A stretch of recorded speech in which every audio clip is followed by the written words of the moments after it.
Opa! Tudo bom? Quanto tempo, né? Gente, eu tô aqui hoje nesse vídeo aqui para falar de uma coisa muito interessante que eu descobri. Na verdade, deixa eu começar falando sobre uma verdade difícil de ser engolida. A verdade é que o rumo do mercado automotivo brasileiro e mundial não é definido pela gente que gosta de carro, entusiasta. Na verdade, é definido pelo comprador do carro 0 km. E isso vai ficar muito claro nesse vídeo aqui, porque é uma metáfora do que aconteceu mais recentemente no Brasil, a história desse carro aqui, ó, do Golf.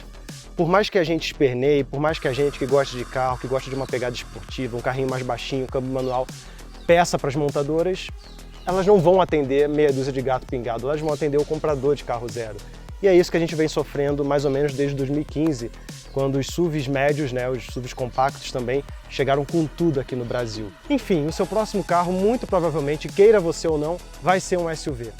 Mas e se eu te dissesse que dá ainda hoje para você comprar um hatch médio com uma excelente qualidade de acabamento, se duvidar, ainda na garantia, pelo mesmo preço de um Onix LT, LTZ ou de um Polo Comfortline?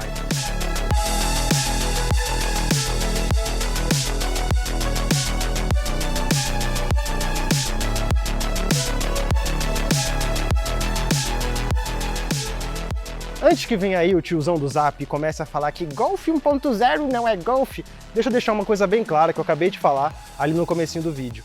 Para mim, esse carro não compete com as outras versões do Golf, a 1.4 TSI ou a 2.0 GTI. É óbvio que essas duas outras versões são muito melhores do que esse daqui, mas muito melhores.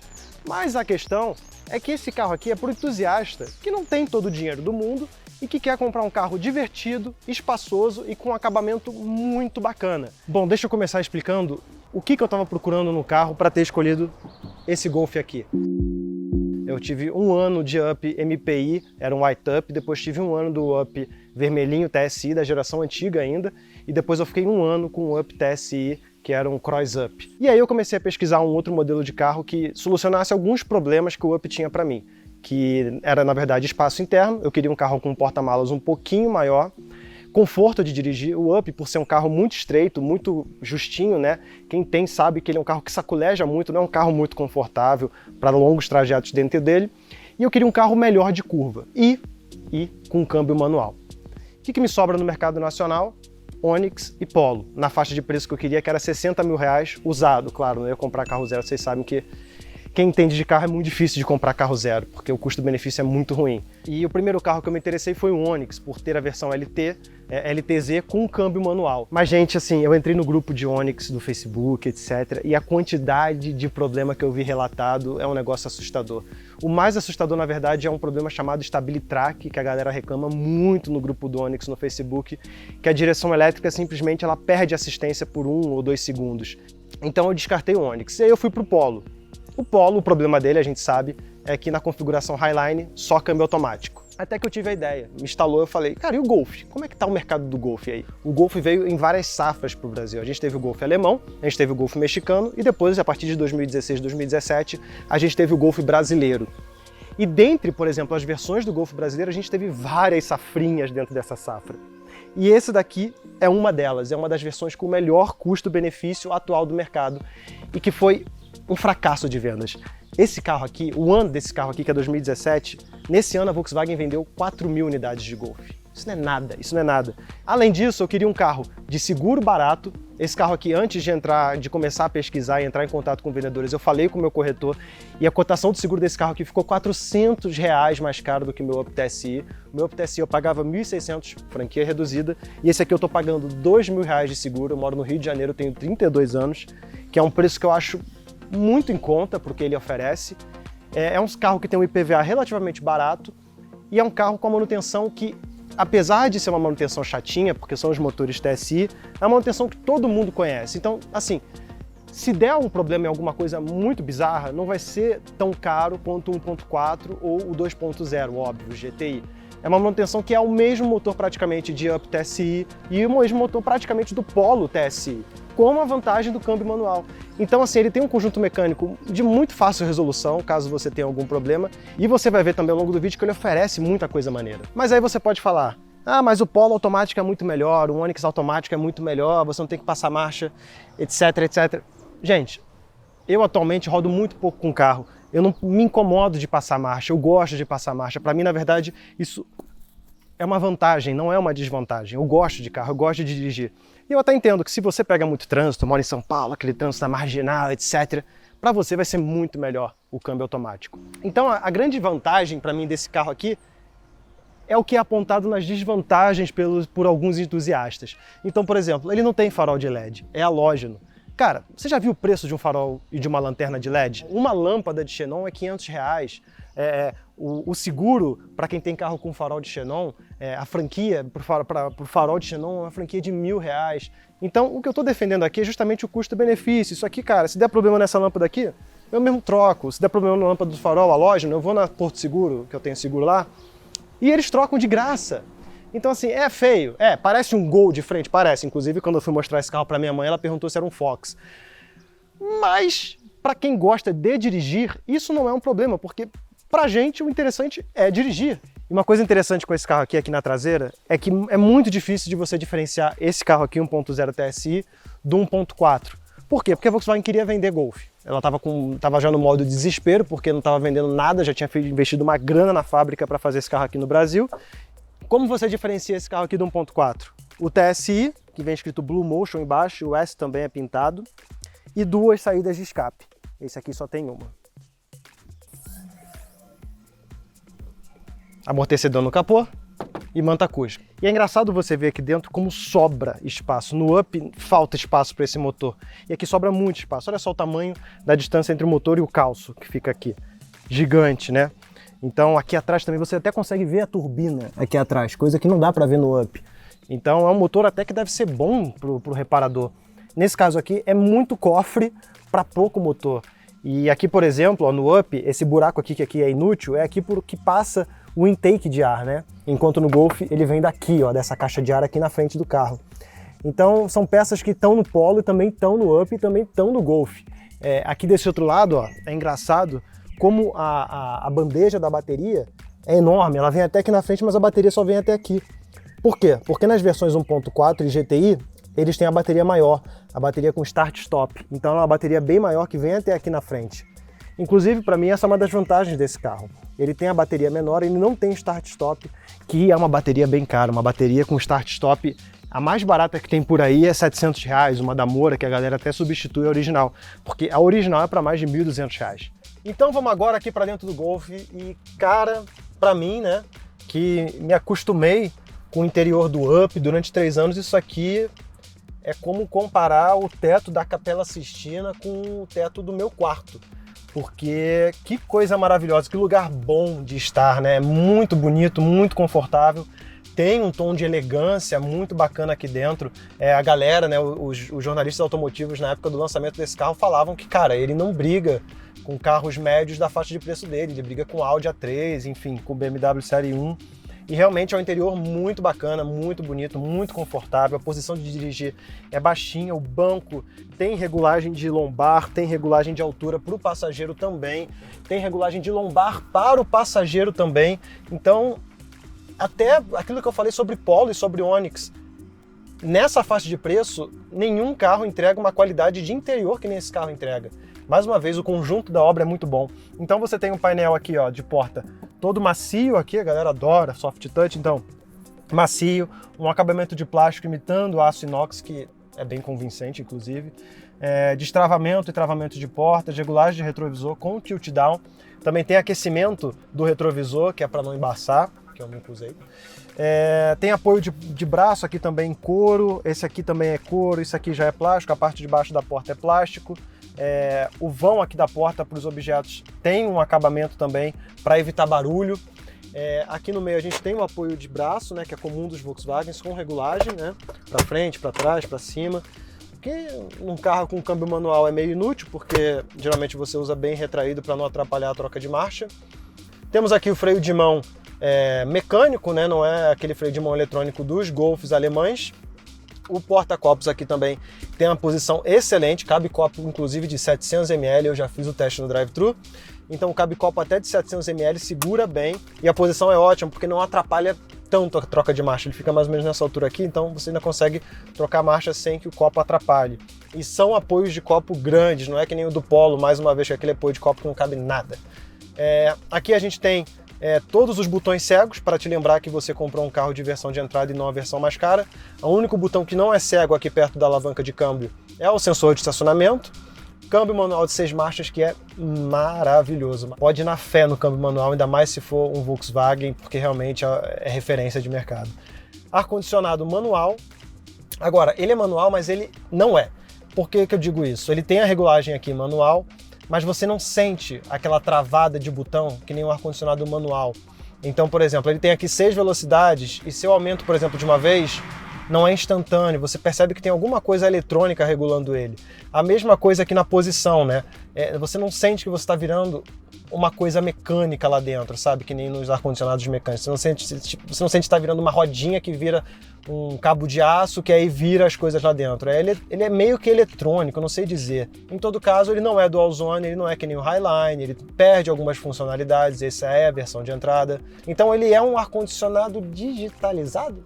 Aqui dentro a gente tem um porta-objetos que é muito legal, porque o do Polo, por exemplo, que é uma coisa que eu acho feia no Polo, é esse porta-objeto central aqui desprotegido. Então, quando você fecha isso daqui e deixa o painel assim, ele tem uma continuidade muito bacana, traz uma sensação boa de estar aqui dentro. E por que você consegue andar com o carro com essa janelinha fechada aqui? Porque essa central, apesar de parecer uma TV de tubo e já ser um pouco antiquada, ela ser de 2016, 2017, ela tem Android Auto e Apple CarPlay. Então é uma coisa muito bacana desse carro. A partir de 2016, todos os Golfs tinham Android Auto e Apple CarPlay. Então, apesar da central ser um pouquinho velhinha, se você ligar seu celular aqui, não importa, ele vai refletir o que está no seu aplicativo, né, do Android Auto e Apple CarPlay. Aqui no meio a gente tem os mostradores, que não são digitais, né? Muita gente aí se encantou pelo Polo Highline com os mostradores digitais, mas da maneira como a Volkswagen aplicou, eu acho que é um pouco de maneirismo, sabe? Ela é bacana, mas nada mais que isso, acaba sendo meio fútil. Eu acho que, por exemplo, o que ela fez na Audi, o que ela fez na Lamborghini, ficou muito mais bem aplicado, tem mais gráficos, mais opções, ela dá uma diferenciada entre as coisas. E para mim, a coisa mais legal do painel digital é ter o mapa. E pelo visto, a Volkswagen está começando a tirar. O Nivus não tem mais a opção de mapa aqui no painel. Porque é uma cagada, cara. Esse negócio dos mapas tem que atualizar, a Volkswagen tem que pagar para alguém, e não sei o que lá, e na hora de atualizar é difícil, não tem trânsito, não tem nada. O Waze é muito melhor. E o Waze só funciona na central multimídia, ele não funciona no painel digital. Então, para que ter um painel digital que é para mostrar as mesmas coisas que essa telinha de computador aqui já mostra para mim e que os dois mostradores padrões já mostram para mim? Então, por isso que eu acho que acaba sendo meio fútil, né? Apesar de ser muito bacana. E olha que interessante, o consumo médio desde o abastecimento, 15,5 km por litro. O último tanque que eu fiz com esse carro deu 610 km. Com o meu Up, fazendo mais ou menos o mesmo percurso, TSI, eu fazia por volta de 650. Outra coisa que você acaba perdendo com o painel digital é que nas versões básicas, por exemplo, do Nivus e do Polo, Comfortline, eles tiveram que adaptar. Como a versão Highline é uma tela, a versão Comfortline acaba sendo um platô, digamos assim. É uma tela também com os mostradores bem pobrinhos, sabe? Acaba empobrecendo. Então, se você pegar um Nivus ou um Polo Comfortline, é aquele painel chato, sabe? Eu prefiro esse daqui, que pelo menos desde a versão Comfortline, que no caso é essa daqui, tem os dois canhões, é bonito, tem uma leitura muito bacana, tem aqui a sensor de temperatura do líquido de arrefecimento, tem aqui também o combustível, contagiros, velocímetro e o computador de bordo ali no meio que tem todas as funções que um carro moderno tem. A chave do carro não é presencial, tá ali ela no contato. Aqui no volante a gente tem os comandos, né, já padrão Volkswagen, comando por voz que é bem inútil porque eu não consegui pelo menos configurar para o Google Now. Então você fala com o assistente do carro que não funciona. Ele tem regulagem de altura e profundidade da direção, óbvio, né? Um carro desse nível tem que ter. A suspensão dele ela foi abrasileirada, né? Apesar ela subiu aí alguns centímetros em relação ao europeu, ele tem um conforto muito bem aliado com a dinâmica. Ele tem uma dinâmica de estrada muito legal, porque ele compensa um pouco essa altura com uma suspensão muito confortável, assim, é um carro que, em relação ao Up, ele é durinho como todo Volkswagen, mas em relação ao Up, que saculeja pra caramba, eu achei mega confortável o Golf. Então, se você tem um Up, se você está acostumado com um carrinho mais duro, você vai sentir um conforto muito bacana. Agora, se você está vindo de um Fiat, por exemplo, que é considerado um carro mais macio, provavelmente você vai sentir que esse carro é mais duro, mas ele compensa isso na estrada. O comportamento de estrada dele é muito legal. Ele entra em curva que, rapaz, você nem imaginaria que você seria capaz de entrar com certa velocidade. Então eu estou carregando muito mais velocidade em algumas curvas e a dinâmica dele é muito, muito exemplar. Temos aqui os comandos, né, da luz para o motorista, luz para o passageiro, a luz lá de trás, e aqui o comando do teto solar, que você pode ou ir devagarinho assim abrindo, ou você pode apertar de uma vez, que ele faz todo o trabalho sozinho.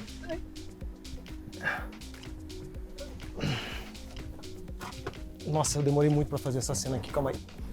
Pronto. E é claro que uma das coisas mais legais desse carro é o teto solar. Eu nunca tive um carro com teto solar, é a primeira vez, eu não sei se vai ser muito útil. Não, útil não é, né? É um maneirismo mais uma vez. Bom, deixa eu entrar aqui de novo porque eu tô numa posição péssima aqui, super desagradável. E por último aqui a gente tem a caixa de óculos, né? A incidência de luz realmente é muito forte, é uma coisa que eu percebi, né? Mesmo com o teto fechado, essa telinha deixa passar um pouco de luz. Então, um óculos escuro é fundamental no carro desses. Além disso, a gente tem airbag para todo mundo, tem airbag, os airbags obrigatórios de passageiro e motorista, temos airbag de cortina, temos airbag lateral e temos airbag de joelho aqui para o motorista. Então, é um carro muito seguro, com uma nota muito boa no Latin NCAP da época, que até hoje é referência. E aquela outra coisa, por ser um acabamento premium, por ser um carro premium, ele não faz nenhum barulho. Eu passo por esse carro em estrada de paralelepípedo, em ruas ruins, e ele não faz um barulho. É diferente do Polo, por exemplo, que é uma reclamação constante dos donos. Então aqui, ó, puxador de porta, eu tô torcendo ele. Nada, tô fazendo força. Não tem barulho. O painel, olha só, é uma borracha flexível. Isso aqui é tudo borracha, e isso colabora para não ter barulho. O porta-luvas tem abertura triunfal, como diria o Hugo Borges do carro do Chanel. E aqui dentro do porta-luvas a gente tem as entradas para o som, né? Quem ainda usa CD. E a gente também tem outra coisa que é engraçado você perceber na Volkswagen, que alguém lá, ou é fotógrafo da National Geographic, ou tem uma tara por cartão SD. Porque você tem cartão SD em todos os lugares desse carro. Ou é um suporte de cartão SD, que nem tem aqui no porta-luvas, ou é entrada para cartão SD, tem mais um suporte de cartão SD do outro lado, e aqui no porta-carteira tem mais uma entrada de cartão SD. Então eu não sei o que a Volkswagen estava pensando quando botou tanta entrada de cartão SD aqui. Ela deve ter achado que isso era o futuro. Tem um lance dos mapas, eu sei, mas pô, incrível. O porta-luvas é refrigerado, se você quiser levar a sua local aqui para gelar, dá para levar. Olha que legal, para todo mundo, todos os passageiros têm alça.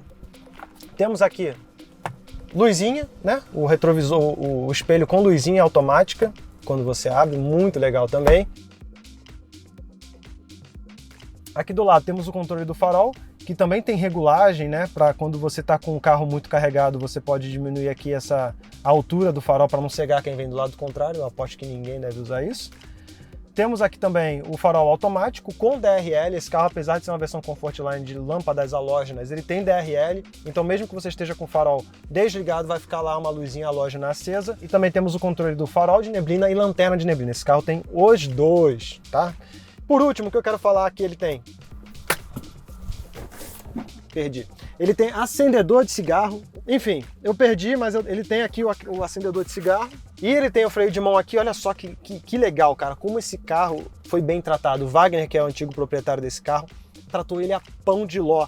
Ele tá ainda com plástico do freio de mão. Ele tá com plástico na central multimídia. Que eu pensei que fosse a primeira coisa que eu fosse tirar, fosse isso, mas eu tô com pena, eu ainda não tirei. Eu guardei para tirar nesse vídeo, então...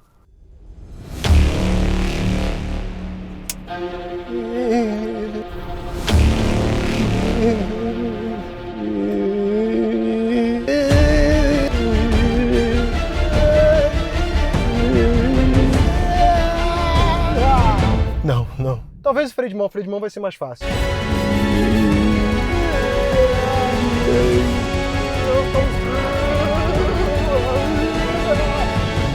Não dá. Então deixa eu falar agora das versões desse carro que tinha na época, porque se você se interessar em comprar um Golf desse, fica ligado, vou pegar aqui a minha cola porque ninguém é de ferro. Esse carro aqui na versão básica custava R$75 mil na época, em 2017. Ele tinha o pacote Comfort. O pacote Comfort incluía o ar digital, que esse carro aqui não tem, e é raro achar um Golf Comfortline com esse pacote, porque era caro. Era um pacote de R$4.700, o ar digital mais os bancos em couro. Muita gente não pegava. Muita gente fazia o seguinte, que é o caso desse carro. Você não pega o ar digital e fica com esse que é bem capaz, né, um ar bom, e você põe o banco de couro na concessionária. O banco de couro na concessionária, que é o caso desse carro aqui, custou R$2.000. E aí o que você faz com o dinheirinho que você economiza do ar digital?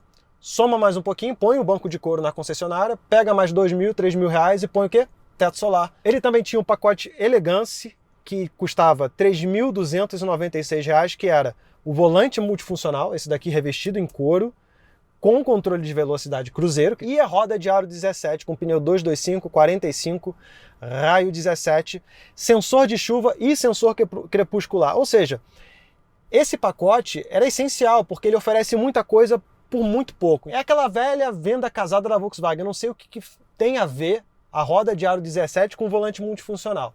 Mas enfim, se você for atrás de um Golf desse e tiver o aro 16, já não tem o volante com o volante digital, já não tem o controle de velocidade cruzeiro, já é uma versão que não é tão bacana, né? Porque perder o ar digital é uma coisa que eu acho que dá para sobreviver, mas perder isso eu acho que já fica meio defasado o carro, né? Já fica muito mais Gol, né? Nesse sentido. E é engraçado esse lance da Volkswagen, essa vinda casada da Volkswagen, que parece a minha avó. A minha avó, quando eu era pequeno, eu não queria mais comer, tipo, tava cheio do almoço, falava, não quero mais. A minha avó virava e falava, quer sim, com o garfo. E parece isso, porque eu não quero a roda, eu quero o volante, eu quero o controle de velocidade cruzeiro. Não, você quer roda sim, tinha que comprar roda. E eu não sei qual é a conexão que existe entre roda 17. Enfim, vamos passar para o último pacote. O último pacote era bizarro, era o pacote Exclusive, que também tinha na versão Comfortline, que era tudo da versão Elegance, mais o GPS. Ou seja, quem comprou essa versão se ferrou, porque, na moral, não precisa de GPS com Waze, com Apple CarPlay e Android Auto. Mas ele tinha aqui um GPS embutido, não sei o que lá, com função de trânsito, que com certeza hoje em dia nem deve mais funcionar direito, deve ser um caos. Esse negócio de GPS de fábrica é uma porcaria. Ou seja, o antigo dono desse carro, o Wagner, deve ter gastado aí por volta de uns R$85 mil nesse carro aqui. Mais o banco de couro que ele botou na concessionária e mais a câmera de ré. Esse carro tem a câmera de ré que não é do Highline. O Highline você engata a ré e a logo da Volkswagen ali na tampa levanta e sai uma câmerazinha. Ele tem uma câmera instalada na concessionária ali em cima da placa. É um carro que foi muito bem cuidado, o Wagner mandou muito bem, ele fez a escolha inteligente de não levar o ar-condicionado digital em troca do teto solar, que valoriza muito mais na hora da venda. Eu tenho 1,85, o banco está regulado para mim e a gente vê que não existe almoço grátis, né, gente? Dá para viajar? Até dá, assim, se eu ficar assim mais a perna aberta, se for 4 pessoas aqui atrás, até rola. Se eu pedir com carinho pro motorista chegar uns 2 dentinhos do banco para frente, funciona. Dá para pegar uma viagem aí relativamente, o quê? De umas 2 horas no conforto, uma viagem curta. O revestimento aqui é plástico, né? Não é macio que nem na frente, mas a gente tem o plástico que imita aço escovado. Aqui é macio, o banco de couro aqui também. A gente tem apoio de braço para o passageiro de trás. O passageiro de trás é gente nesse carro, com 2 porta-copos num tamanho razoável, mais um porta-copinhos, eu não sei para que serve esse do meio. Temos ar-condicionado aqui para trás, não tem saída USB que nem no Polo, é um carro um pouquinho mais antigo, né? Um projeto mais antigo. Vidros com One Touch para todo mundo. O túnel central impede que um terceiro passageiro viaje com conforto aqui, a não ser que seja uma criança. É isso, é um carro para uma família pequena, eu diria uma família de 3 pessoas ou no máximo 4 pessoas, considerando que essas 2 outras pessoas sejam pequenas, né? Ele tem um sistema de som, apesar de não ser assinado por ninguém, nem por Beats, nem por Fender, como a Volkswagen já fez antes. Ele tem um sistema de som muito bom. Ele tem, olha só, caixa de som aqui, tweeter aqui e mais 2 caixas de som na frente, ou seja, ele tem 6 caixas de som. Ah, minha cabeça também não bate no teto, ó, apesar de eu estar numa posição relativamente desconfortável porque o banco está para mim. Então tem um espaço para teto aqui muito bacana. E eu vou terminar de contar um pouco a história desse carro ali, ó, dirigindo. Vamos lá. Bom, vamos lá. Golf TSI, faróis no automático. Uma chuvinha aqui fraca caindo. Vou falar para vocês como é dirigir esse carrinho aqui. Nesse momento a gente está numa estrada de paralelepípedo. E como vocês podem ver, ele não faz um barulho de acabamento. Ó, vou até calar a boca. Ele tá fazendo um barulho que é a garrafa d'água que tá ali. E também tem uma trena aqui. Mas não faz nenhum barulho. Por falar nisso, esse carro com sensor de chuva e sensor crepuscular, você viu que já acionou o limpador aqui. Tem um trailer aqui pesado passando do meu lado. 2, inclusive. O processo de compra desse carro, assim, uma coisa que vocês não sabem, é que eu sou um comprador muito impulsivo às vezes, ainda mais quando se trata de carro. Eu demoro a tomar uma decisão, mas quando eu tomo, às vezes pode ser um tanto quanto impulsiva. E dessa vez com esse carro, até porque a gente está no meio de uma pandemia, eu decidi agir sem pressa. Eu demorei 2 meses para comprar esse carro, desde o primeiro contato com o vendedor, eu vi esse anúncio no OLX, até o momento da compra efetivamente. Esse carro estava em Paulínia e eu vi esse anúncio na OLX. Uma outra dica que eu dou para vocês é não descartem os anúncios caros, porque esse carro estava anunciado por 68 mil e eu fui negociando com o Wagner, o antigo proprietário, negociando, até que a gente chegou no valor de 64 mil. O que eu achei é um pouco salgado para esse carro, até porque a tabela dele é de 60, é um pouco salgado. Mas se você for na tabela KBB e não na tabela FIPE, a tabela KBB estava dando valor para esse carro, que você põe os opcionais da tabela KBB, quando você põe teto solar, até a pintura preta, etc., na tabela KBB, esse carro tem um valor de mercado, tinha, pelo menos na época que eu fiz a consulta, de 72 mil. Então não foi um mau negócio, foi na verdade um negócio muito bom. É claro, você não vai pagar muito mais alto do que a tabela FIPE no carro só porque a tabela KBB está cobrando mais caro. Até porque se você tiver um sinistro com esse carro aqui, o seguro vai te pagar o valor de tabela FIPE. Mas é o preço que se paga pelos acessórios, né? Pelo teto solar, pelo banco de couro, esse tipo de coisa acaba valorizando o carro no mercado de usados.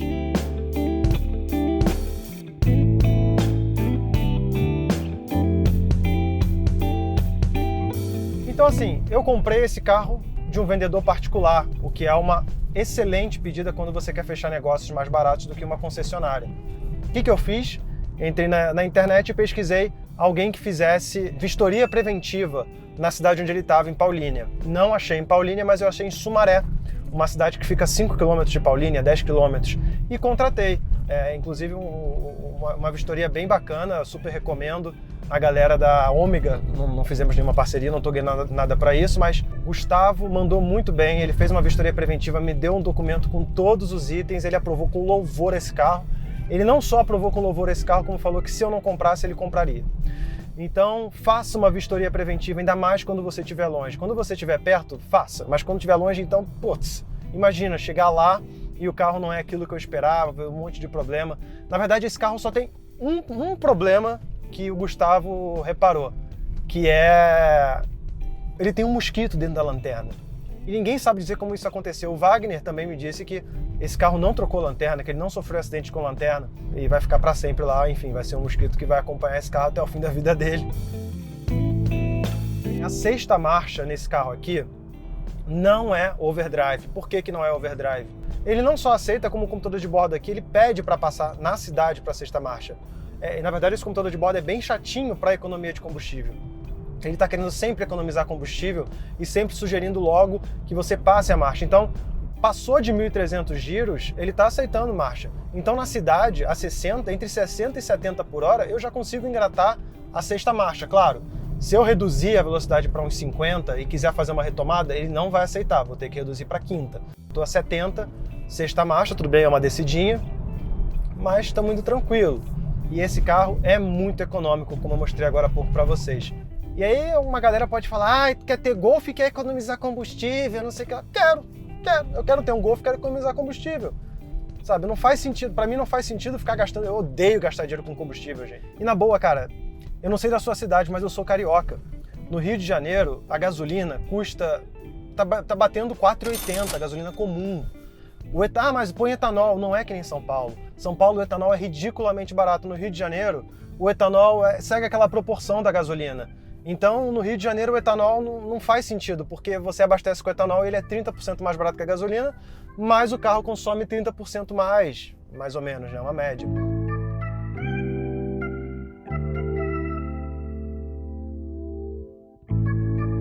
E essa configuração, apesar de não ter feito muito sucesso no Brasil, que na verdade fez zero sucesso no Brasil, é uma configuração muito comum na Europa. Câmbio manual, motorzinho 1.0 de 3 cilindros, porque o europeu também, a gasolina lá é muito cara, então o europeu busca carros mais econômicos. Então essa é uma configuração muito comum, Polo manual, 1.0, coisa que não tem aqui no Brasil, TSI tem lá. Esse Golf vende bem lá, existe até hoje essa configuração. Aqui no Brasil que realmente não pegou muito bem, as pessoas não viram valor nesse carrinho. Aliando esse câmbio de 6 velocidades com esse motorzinho que tem um torque muito bom, né? É um torque de motor 2.0. Esse carro aqui faz tranquilamente, na estrada, quando eu estava trazendo ele 110 por hora, ele fica ali sossegado a 2.300, 2.200 os giros dele. Então para você ter uma ideia de como ele é econômico. Na vinda ele estava abastecido com etanol, quando eu trouxe lá de São Paulo, ele fez no etanol 14 por litro.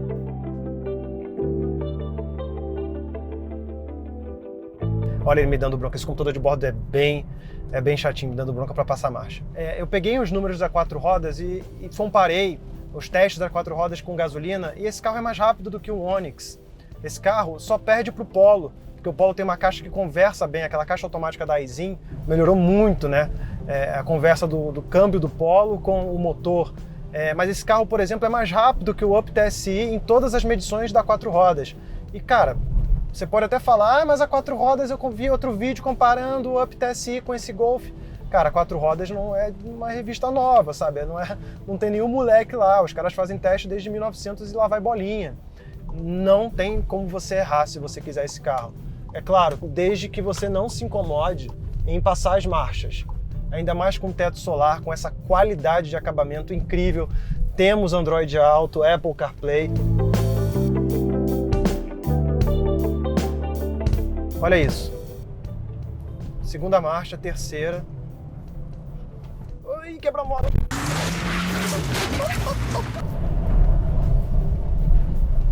Fiz merda. Além do controle eletrônico de diferencial que ele tem, sabe? Ele é muito seguro, 7 airbags. Gente, que carro. Se vocês tiverem algum comentário, alguma dúvida, eu posso fazer um outro vídeo sobre esse carro aqui para tirar dúvidas. Deixa aí na caixa de comentários, talvez eu tenha esquecido de falar alguma coisa, apesar de ter falado que nem um padre na missa. Valeu, gente. Um beijo. Tchau. Meu Deus, o cara tá na contramão.